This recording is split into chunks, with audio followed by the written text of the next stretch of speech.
আসসালামু আলাইকুম সবাইকে। আমি সোহাগ। আজকে আমি ইফেক্টিভ কমিউনিকেশন নিয়ে আপনাদের সামনে কথা বলবো।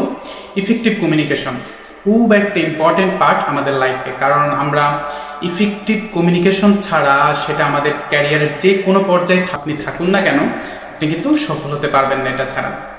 আপনি টিচার হন, আপনি স্টুডেন্ট হন, বিজনেস এন্টারপ্রেনার হন বা যাই হন না কেন, আপনাকে প্রতি ক্ষেত্রে লাইফের, সেটা আপনার পার্সোনাল লাইফ থেকে শুরু করে সোশ্যাল লাইফ বলেন আর আপনার জব লাইফ বলেন, যে কোনো ক্ষেত্রে আপনাকে খুব ভালোভাবে ইফেক্টিভ কমিউনিকেশন করতে হবে।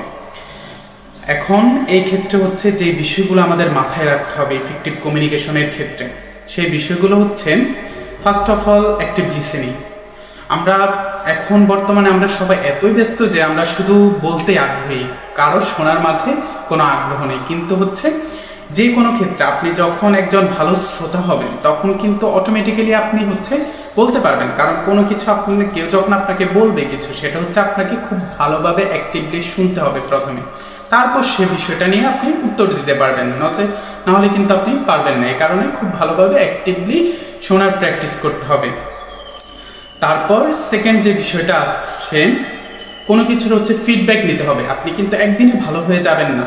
আপনার বন্ধু বান্ধব বা কারো কাছ থেকে যখন কমিউনিকেট করবেন, আপনি ফিডব্যাক নেবেন কোন দিকে আপনার ল্যাকিংস রয়েছে, সেই দিকটা নিয়ে কিন্তু কাজ করতে হবে।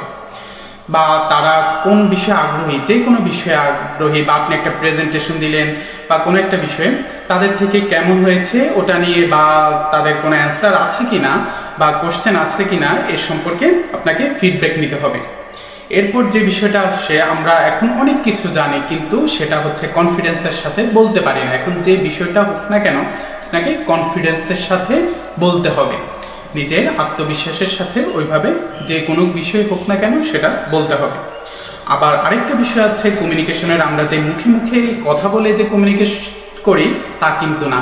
কিছু কমিউনিকেশন আছে নন ভার্বাল কমিউনিকেশন যেটাকে বলে, সেটা আমরা আকারে ইঙ্গিতে বিভিন্নভাবে বোঝাতে পারি।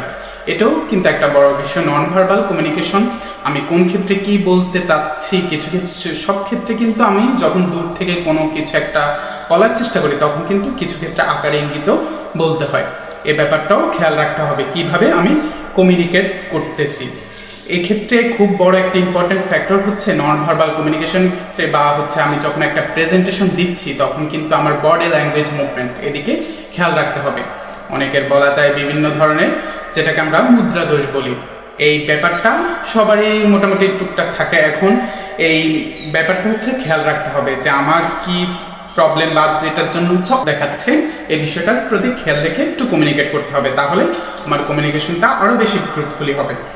আর বড় একটা বিষয় ইমোশনাল ইন্টেলিজেন্স, যেটা বর্তমানে আমরা এটার কথা বলছি ওটার কথা বলছি, কিন্তু ইমোশনাল ইন্টেলিজেন্স আমাদের বর্তমান জীবনে এমন বড় একটা প্রভাব, যেটা আমরা চিন্তাও করতে পারবো না।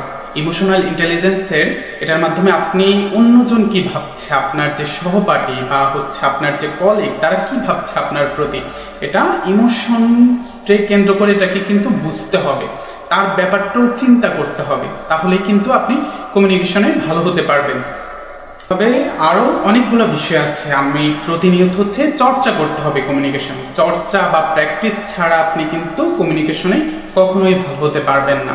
প্রতিনিয়ত প্র্যাকটিস করতে করতে, কথা বলতে বলতে কিন্তু কমিউনিকেশনে আপনাকে ভালো হতে হবে। আজকে এটুকুই। সবাই ভালো থাকবেন, সুস্থ থাকবেন। ধন্যবাদ।